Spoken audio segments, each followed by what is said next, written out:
So let me give you an example of how glycation works. First of all, sugar creates a response in the blood to the pancreas to excrete insulin. So insulin has a pro-inflammatory component.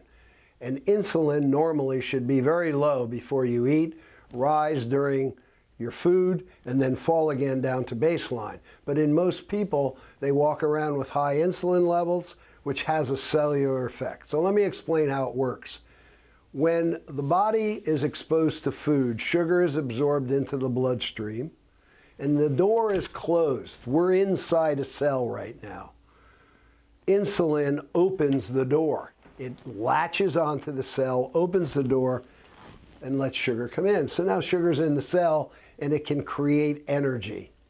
And typically, the door closes, energy is produced, ATP is the form of energy, and that ATP comes from a sugar molecule. Insulin let you in. If there's too much insulin around, here's what happened. Food comes in, sugar goes up, insulin comes out of the pancreas, door gets opened, and the door closes. Now we're in the cell, and we need energy to be taken from the cell into the body because it's between meals. When the body demands energy because now you're running up a flight of stairs or you have a stressful day or something's going on that demands more sugar, you go to let the sugar out of the cell in the form of free fatty acids, and it goes to let the door, to open the door, and the door is locked.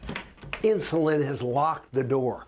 So too much insulin, which comes from sugar, is one of the major reasons you have inflammation and one of the major reasons you have glycation. So insulin's function should be open the door, let the sugar in, walk away, let the energy be produced, and when you need more energy, the door can easily open. That's low insulin level. When your insulin levels are high, the door gets locked. And so when you need more energy, you cannot get it from the cell. It's stored as fat, and you can't open the door. The door is locked. You can't get it open because insulin has locked the door. And when insulin locks the door, you can't mobilize fat, you increase body fat, you increase glycation, and you increase inflammation in all the tissues of the body. That's how disease occurs. Inflammatory diseases are associated, chronic diseases are associated with inflammation. The chronic diseases that we talk about are related a lot to nutrition and particularly to insulin.